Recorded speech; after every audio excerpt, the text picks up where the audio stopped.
जय महाराष्ट्र, जय महाराष्ट्र, जय महाराष्ट्र, जय महाराष्ट्र.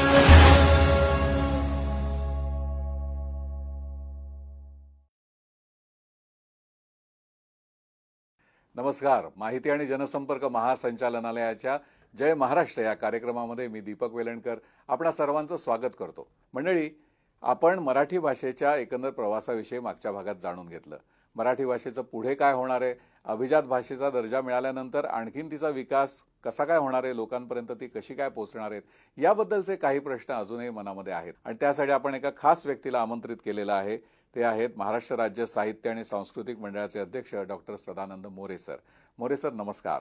नमस्कार, धन्यवाद बोलवल्याबद्दल. केंद्र सरकारकडून आपल्याला निधी मिळाला, मग आता त्याचा वापर आपण या भाषेच्या संवर्धनासाठी कसा काय करू शकतो? म्हणजे कारण आत्ताची परिस्थिती आपल्याला माहिती आहे, ती काही कोणापासून लपलेली नाहीये.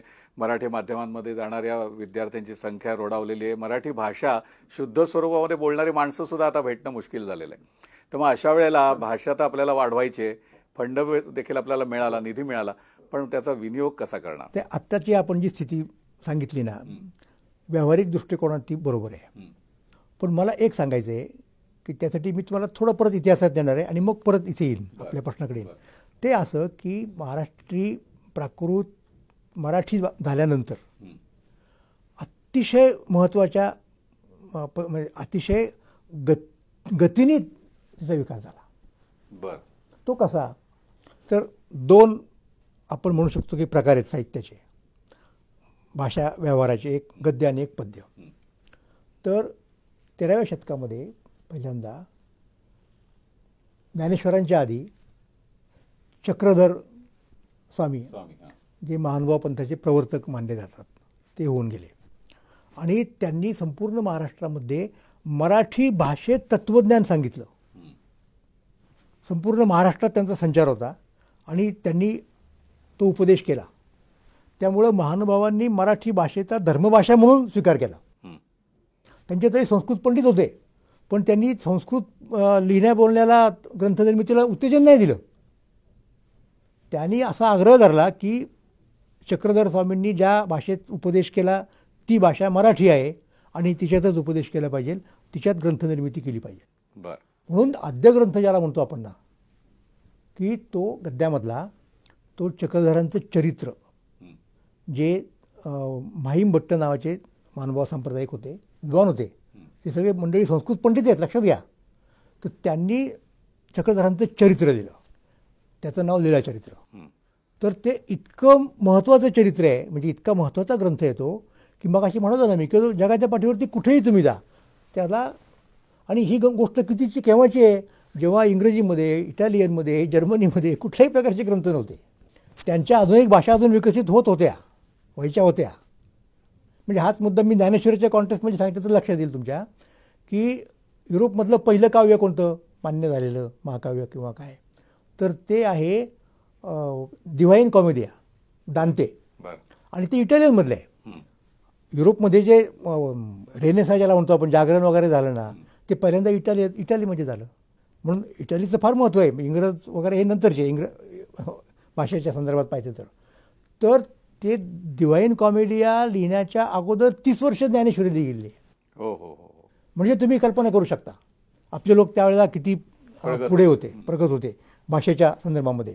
तर चक्रधरांनी गद्यामध्ये उपदेश केला आणि नंतर ज्ञानेश्वर झाले.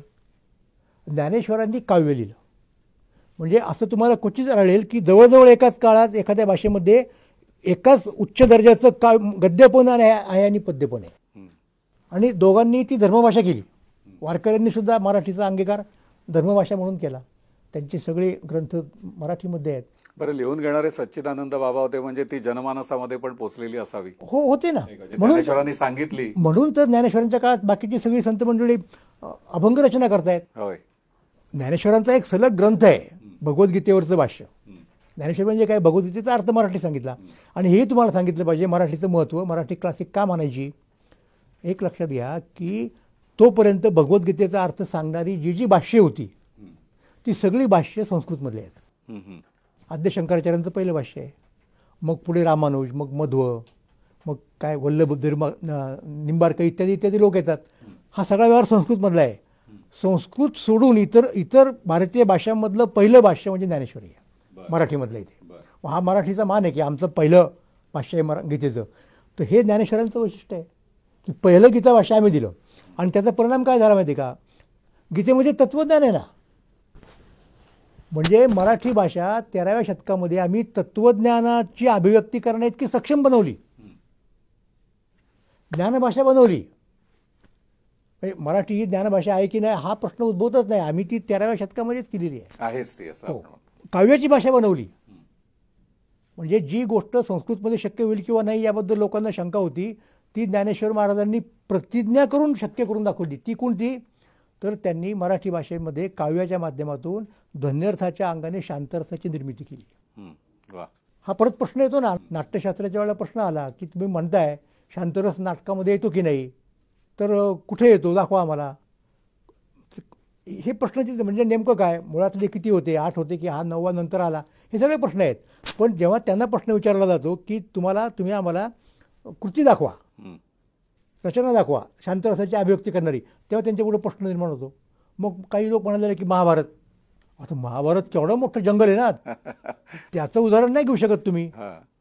जसं तिकडे तुम्ही धनुर्धाच्या बाबतीत हे दाखवता गाथा सप्तशती, शांतरस कुठे आहे, तर ज्ञानेश्वरांनी शांतरसाची निर्मिती मराठीतून करून दाखवली, ठरवून प्रतिज्ञा करून.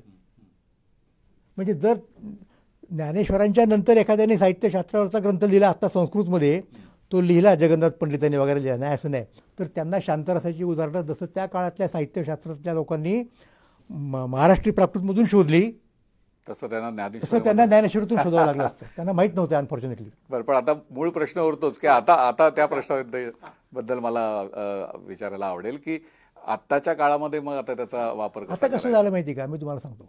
कसं झालं की ज्ञानेश्वरांनी ज्ञानेश्वरी लिहिली, त्याच काळात महानुभाव मंडळी आणखीन साहित्य निर्मिती करत होत्या. त्याच्यामध्ये भाष्य होती, त्याच्यामध्ये त्यांनी त्यांचं स्वतंत्र असं अर्थनिर्णयशास्त्र निर्माण केलं. फक्त मराठीमध्ये, संस्कृत भाषा सोडली तर अर्थनिर्णयशास्त्र भारतीय भाषांमध्ये फक्त मराठीमध्ये आहे.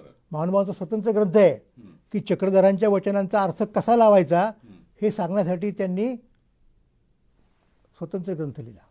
32 त्याच्यामध्ये त्यांनी कॅटेगरीज सांगितल्या की या कॅटेगरीजचा अर्थ, या लक्षणांचा आधार घेऊन चक्रधरांच्या वचनांचा अर्थ लावायचा.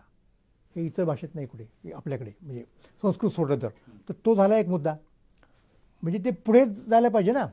नंतर इकडे ज्ञानेश्वरांनी, मी ते तुम्हाला सांगितलं. पण विकास न होण्याचं कारण तुम्ही सांगा. त्याच काळामध्ये संत मंडळी सगळी अभंग लिहित होती की नाही. हो. तर अचानक उत्तरेकडनं अल्लाउद्दीन खिल्जीचं आक्रमण आलं आणि ज्या यादवांच्या काळामध्ये हे चाललं होतं सगळं ग्रंथनिर्मितीचं काम, ते यादवांचं राज्य अल्लाउद्दीन खिल्जीच्या ताब्यात गेलं.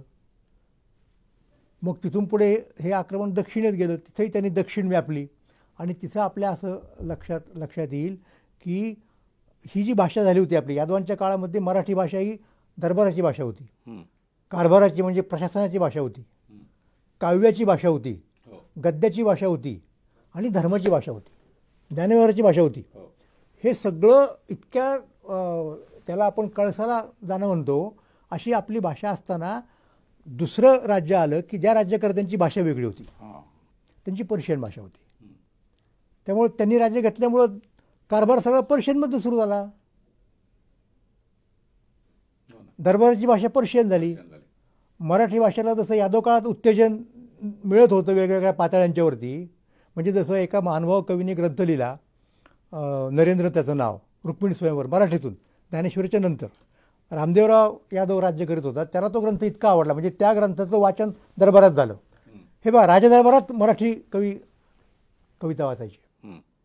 तर तो इतका त्याला ग्रंथ आवडला की तो म्हटला की त्याचं कर्तृत्व मला दे, म्हणजे माझ्या नावावरती ग्रंथ जाऊ देत, मी तुला अक्षरागणिक मोहरा देतो. एवढं राजाश्रय.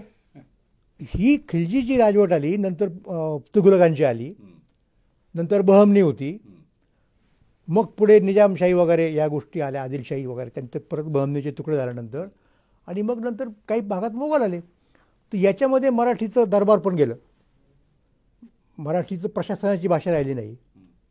आणि मग ती जी भाषा आली पर्शियन भाषा, तिचा प्रभाव मराठीवरती पडायला लागला. मग तुम्ही एकनाथांच्या बरोबर तुम्हाला दिसेल की प्रचंड प्रमाणात तुम्हाला पर्शियन शब्द दिसतील. बरं. त्यामुळे मराठीचा स्वाभाविक जो विकास झाला असता, आता याला आपण काय म्हणतो, याला काउंटर हिस्ट्री म्हणतो. हे झालं असतं तर, नसतं तर, काउंटर फॅक्च्युअल अशा प्रकारचं आहे. पण तसा विचार करावा लागतो ना आपल्याला. म्हणजे पानिपतमध्ये मराठ्यांचा विजय झाला असता, नक्की या विचाराला महत्त्व आहे. आणि अशा प्रकारचा इतिहास लिहिण्याची पद्धत युरोपियन इतिहासकारांमध्ये आहे. तर ही मी तुम्हाला भाषेच्या बाबतीत बोलतोय. तर ते मधलं एक इंटरप्शन ते आलं आणि त्याच्यामुळं काय परिणाम झाला की स्वाभाविकपणे नाही झाला तो. त्या काळात जसं मी म्हणालो की महाराष्ट्री प्राकृत टिकवायचं काम पूर्वीच्या काळी जसं जैन धर्माने केलं तसं हे मुख्यत्वे करून वारकऱ्यांनी केलं. कारण वारकऱ्यांनी पंढरीची वारी चालू ठेवली, कीर्तन भजन हे त्यांचं चालूच होतं नेहमी. पण आता तुम्ही पाहा ना, 13व्या शतकामध्ये एवढे सगळे संत तुम्हाला एकाच वेळेला दिसतात. नामदेव आहेत, नामदेवांचे सगळं कुटुंब कविता करणारे आहे. चोखोबा आहेत, चोखोबांचं सगळं कवी लोक घरातले अभंग रचना करतायत. असं जगात तुम्हाला कुठे आढळणार नाही. संपूर्ण कुटुंब काव्यरचना करते. हे मराठीचं वैशिष्ट्य आहे. नंतर आणखीन आहेत, गोरा कुंभार आहेत, सावतामाळी आहेत नाही सगळे. कान्होपात्रासारखी स्त्री आहे, मुक्ताबाई, जनाबाई, सोयराबाई, अशा उंचीवरती गेले मराठी.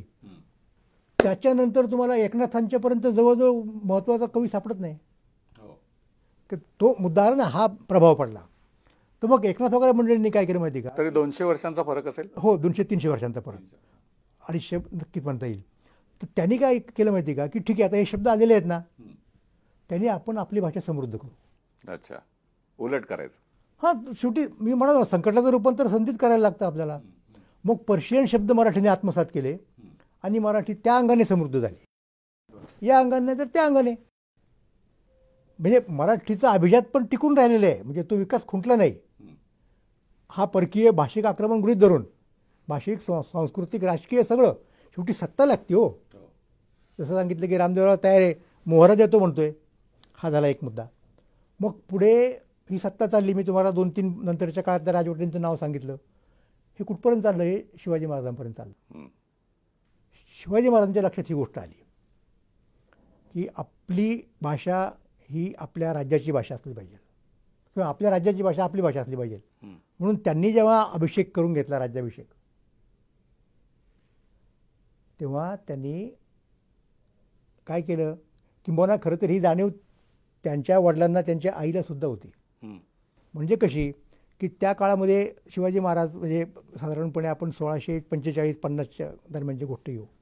शिवनेरीमध्ये त्यांचा जन्म झाला आणि त्यांना पुणे सुपेची जाहीर मिळाली. म्हणजे पोटपोकासा म्हणून म्हणजे त्यांच्या नावे केली शहाजीराजांनी आणि कारभार ते पाहायला लागले. त्यांच्या नावाची जी मुद्रा आहे त्या काळच्या अनेक सरदारांचे शिक्के आहेत ना, तुम्हाला पर्शियनमध्ये दिसतील. जिजामातुश्रींचा आहे, वालिदा आहे शिवाजी. अच्छा, शिक्का आहे. बरं बरं, पर्शियनमध्ये आहे. आता इथे त्याच वेळा त्यांच्या लक्षात गोष्ट येते ह्या भोसले घराण्याच्या मंडळींच्या की नाही, इथे आपल्याला काहीतरी करायला पाहिजे. म्हणून शिवाजी महाराजांचा शिक्का संस्कृतमध्ये आहे, प्रतिपतचंद्र लेख. तर तिथे ती जाणीव आली. मग पुढे जेव्हा प्रत्यक्ष हातात सत्ता आली तेव्हा त्यांनी काय केलं माहिती आहे? त्यांनी सगळ्यात महत्त्वाची गोष्ट अशी केली की राज्य व्यवहार कोश, जे शब्द सत्तावाचक आहेत, हा महत्त्वाचा मुद्दा बरं का. सत्ता कोणाची होती पूर्वी? दुसऱ्या कोणाची तरी होती, आदिलशाह, मोगल जे कोणी असतील. तर सत्तावाचक शब्द त्यांचे होते. ते बादशाह म्हणायचे, ते सुलतान म्हणायचे. तर शिवाजी महाराजांनी सांगितलं की राज्य व्यवहार कोश तयार करा. त्याप्रमाणे रघुनाथ पंत, हनुमंते आणि धुंडीराज व्यास यांनी तो तयार केला. आणि पर्शियनमधले जे शब्द होते सत्तावाचक, प्रशासनामधले, त्या सगळ्यांचं मराठीमध्ये रूपांतर केलं. हो, सेनाध्यक्ष वगैरे त्यांनी. म्हणजे सांगतो तुम्हाला, सुरुवात कुठनं केली? बादशाह, राजा, बरोबर आहे, प्रधान. प्रधान नव्हता पूर्वी, मधल्या काळात सगळा यादव काळ गेला आणि प्रधान गेला तुमचा. तर असे सगळे सत्तावाचक. म्हणजे आता सत्ता झालं, आता अधिकार कुठे कुठे असतो? सैन्य दल आहे. सैन्य दलामध्ये काय हत्ती असतात, घोडे असतात. आता हत्तीला काय म्हणायचे? हत्ती जिथे आहेत तिथं पिलखाना, अश्व गजशाळा, घोड्याच्या पागेला पागा हा शब्द मराठीतला नाही मुळातला, यांनी तिथं अश्वशाळा. सगळे शब्द अशा प्रकारचे सत्तावाचक. बरं. म्हणजे त्याच्यातून एक तुम्हाला निकोप दृष्टी दिसून आली. ती कोणती? की सत्ता आमची आहे ना म्हणून सत्तावाचक शब्द आमचे पाहिजे, कारण ते सत्तेचं द्योतक असतं, हं. सार्वभौमत्वाचं द्योतक असतं. पण एरवी इतर भाषांमधले शब्द आम्हाला वावडाचं काहीच कारण नाही, आमची भाषा समृद्ध होती म्हणून इतर शब्द राहू देत, ते घेतले आपण आणि मराठी शब्द भाषा त्याच्यामुळे समृद्ध झाली. पण मग तुमचं आता इथे एक वैयक्तिक मत विचारतो की आपल्या मराठी भाषेमध्ये आता खूप गुजराती शब्द आहेत, पंजाबी शब्द आहेत, म्हणजे लोचा झाला, पंगा झाला वगैरे असे शब्द सहजासहजी बोलले जातात. येऊ द्यात, ते येऊ देत, 100% येऊ देत. पण मग त्यामुळे भाषिक भेसळ काही होत नाही, गैरसमज आहे लोकांचा. बरं. ते शब्द कसे माहिती आहे का? विष्णूशास्त्री चिपळूणकरांनी 1900 काय म्हणत त्याला 70च्या दरम्यान जी निबंधमाला नावाचं मासिक पुस्तक चालवलं, त्याच्या सुरुवातीलाच त्यांनी म्हटलेलं आहे की आमच्या भाषेची प्रकृती कायम ठेवून इतर भाषांमधले शब्द आम्ही आमच्यात घेऊ शकतो. म्हणजे इंट्रोडक्शन ऑफ फॉरेन बॉडी असं कधी म्हणतो आपण, जेव्हा ती फॉरेन बॉडी पचत नाही, त्या शरीराला सूट होत नाही, मग ती सूट होण्यासाठी आपल्याला त्या शब्दांच्यात काहीतरी बदल करावा लागतो. बरं. आपल्या भाषेला मग आपण काय करतो अशा वेळेला, दुसऱ्या भाषेतला शब्द घेताना समजा कदाचित त्या मूळ भाषेमध्ये तो पुल्लिंगी असेल, आपण तो स्त्रीलिंगी करू शकतो. बरं. कारण ते आपल्याला सूट होतं. हां. लक्षात मुद्दा घ्या. तीच गोष्ट विभक्ती प्रत्ययांची आहे. त्या भाषेत जर त्या चतुर्थीचा प्रत्यय लागत असेल, आपण आपल्या पद्धतीने द्वितीयाचा लावू शकतो. बरं. तर तसा आपल्या पद्धतीने करू शकतो. म्हणजे कसं, टेबल, टेबल शब्द इंग्रजी आहे, आपल्याकडं शब्द नाही त्यासाठी प्रतिशब्द, गरज नाही वाटली आपल्याला, म्हणजे मूळ शब्दाला तो आपण आपल्या नियमामध्ये बसवलं. आपल्या रूपात ऑब्झर्व करून घेतला, बरं बरं, आपण पचवला. जसा एखादा पदार्थ असतो की नाही, खाद्यपदार्थ, समजा तो आपल्याला सूट होत नसेल तर लोक ते उकून टाकतात, म्हणजे अगदी प्राणीसुद्धा. पण जर सूट होत असेल तर मग तो पचवतात, म्हणजे आधी रिचवतात मग पचवतात आणि मग त्याचं रक्तात रूपांतर होऊन तो सगळ्या शरीरामध्ये जातो. तसं या शब्दांचं आहे. जे शब्द आपण घेतले, आपल्याला ते रुचले, पचले आणि आपण आपल्या भाषेच्या शरीरामध्ये ते आपला भाग करून टाकला. पण मग मूळ मराठी शब्द असताना समजा आपण दुसऱ्या भाषेत नाही, ते आपण सांगतो ना तुम्हाला, मूळ मराठी शब्द सोडायचं काहीच कारण नाही ना, ते घेऊच आहेत आपण. पण समजा आणखीन तद्वाचक शब्द आला वेगळ्या शेडचा, तसं मराठीमध्ये भरपूर आहेत. तुम्हाला सांगतो, दासोपंत नावाचे ग्रस्त होऊन गेले आपल्याकडे कवी, तर ते मराठीचे प्रचंड अभिमानी आहे. एका बाजूला ते संस्कृत तज्ज्ञ आहेत, संस्कृत पंडित आहेत, ईशावास्ती उपनिषदावरती ते मराठीतून भाष्य लिहितात, पण अभिमान त्यांना पूर्ण मराठीचा आहे. बरं. म्हणून ते सांगतात की मराठी भाषा संस्कृतपेक्षा श्रेष्ठ कशी आहे, की शब्दसंग्रह घ्या. म्हणजे मराठीमध्ये शब्द किती आहेत बघा ना, एक रांजण आहे, एक घट आहे, एक बोळकं आहे, एक मडकं आहे, एक गाडगं आहे. संस्कृत भाषेत फक्त घट एकच शब्द आहे बघा. म्हणजे त्यांनी ते आपला युक्तिवाद केला की बघा आमची भाषा किती समृद्ध आहे संस्कृतच्या तुलनेत सुद्धा. आता उद्या एखाद्या संस्कृत माणसाला जर वाटलं समजा की अरे हे शब्द आपण संस्कृतमध्ये घ्यायला पाहिजेत, का घेऊन येत त्यांनी, समृद्ध होते ना. आपलं न सोडता तुम्हाला जे इतरांचं घेता येईल ना ते घ्यावं. पण मग आता आधुनिक तंत्रयुगामध्ये ही भाषा आपल्याला पुढे न्यायची असेल तर तुम्ही म्हणता त्याप्रमाणे आपण इंग्रजीतले किंवा अन्य भाषेतले शब्द घेऊन त्याला मराठी रूपात जरूर घेतले पाहिजेत. म्हणजे माझं काय म्हणणं माहिती का, की येणं प्रकारे कुठला तरी क्लिष्ट शब्द तयार करायचा की जो लोकांच्यापर्यंत पोहोचणं अवघड आहे. गरज नाही त्याची, घ्या ना तो आहे. सिग्नलच म्हणावं, सिग्नलच म्हणावं ना, कशासाठी गरज आहे. पण दुसरा एक मुद्दा सांगतो ना, तो महत्त्वाचा आहे. ही जी भाषा नावाची जी गोष्ट आहे ना, त्या भाषेचा विकास जर भाषा बोलणाऱ्या लोकांचा विकास झाला तरच होतो.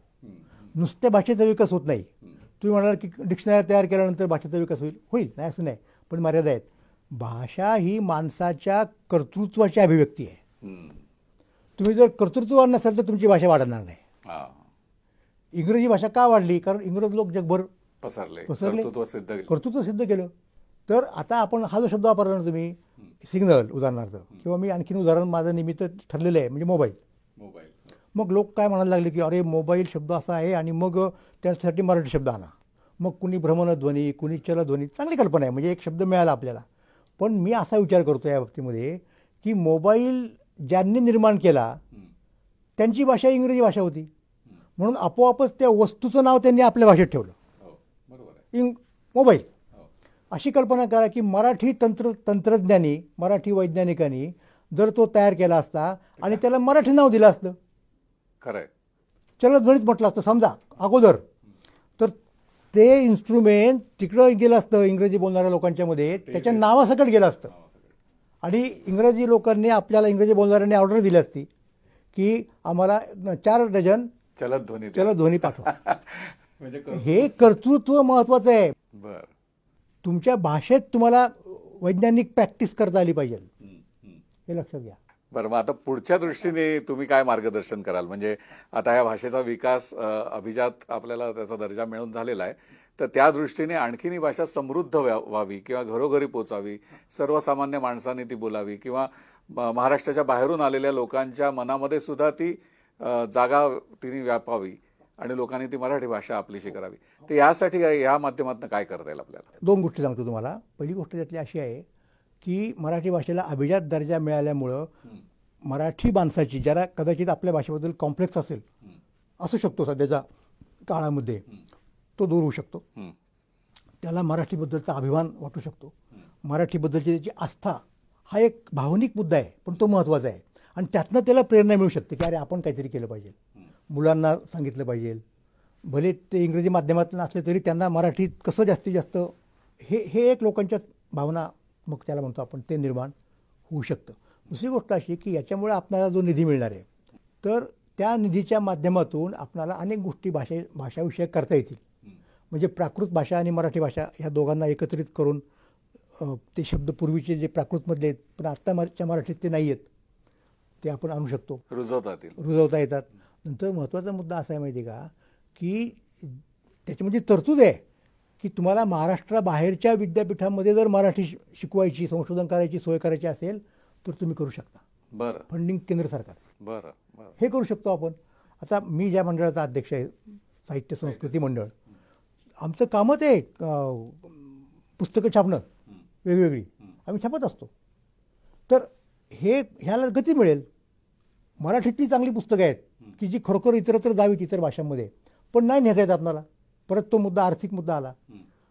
तशा प्रकारच्या निधीतून आपणाला ती पुस्तकंसुद्धा दुसऱ्या भाषेत नेता येतील. कितीतरी गोष्टी आहेत. आधुनिक तंत्रज्ञानाचा उपयोग कसा करता येईल मराठीसाठी, तेही आपण करू शकू. म्हणजे मराठीचा डेटाबेस कसा वाढवता येईल, जो अत्यंत कमी आहे. तुम्ही केव्हा प्रयोग करू शकाल आर्टिफिशियल इंटेलिजन्सचा तुमच्या भाषेसाठी, त्यासाठी तुमचा प्रचंड डेटा तुम्हाला गोळा करावा लागतो. ते आपण करू शकतो. सगळी पुस्तकं जाऊ देत नाही याच्यामध्ये, आणि मग आपल्याला पुढे काही गोष्टी करता येतील. तर ह्या गोष्टी करण्यासाठी आपला हा दर्जा या पद्धतीने, म्हणजे मी ज्याला भावनिक म्हणणार नाही, परंतु ते आहे ते एक. आणि दुसरा म्हणजे थेट भौतिक आर्थिक मुद्दा आहे, त्याही पॉईंट ऑफ व्ह्यूनी आपल्याला मराठीसाठी याचा उपयोग करता येईल. बरं, मला आता एक आणखीन इथे प्रश्न येतो, तो म्हणजे मराठीच्या बोलींचा. कारण मराठीला खूप बोली भाषा आहेत, त्यातल्या काही तर अगदी नामशेष होण्याच्या मार्गावरती आहेत.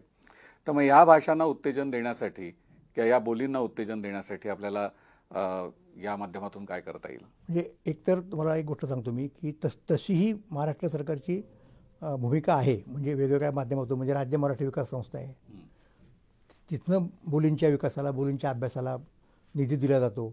पण आता हा जो निधी येईल ना क्लासिकल भाषेचा, मला असं वाटतं त्याचाही उपयोग करता येईल नाही आपल्याला. अच्छा, निश्चितपणे करता येईल. म्हणजे त्या बोलींचे कोश तयार करणं.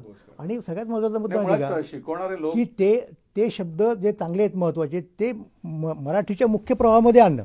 म्हणजे आपल्याला आपल्या भाषेचा जर शब्द उपलब्ध असेल बोलीमध्ये, हरकत नाही ना, तर कशाला इंग्रजी शब्द कोण घेईल? पण माहीतच नाही ना आपल्याला, याला काय म्हणतात माहीत नाही आपल्याला. ते करू शकतो आपण. म्हणजे एकंदरीत मराठी भाषेला चांगले दिवस येण्याची शक्यता आहे. पण तशी आशा करूयात, आणि नुसतं आशा करू नये, आपल्याला प्रयत्न करावे लागतील.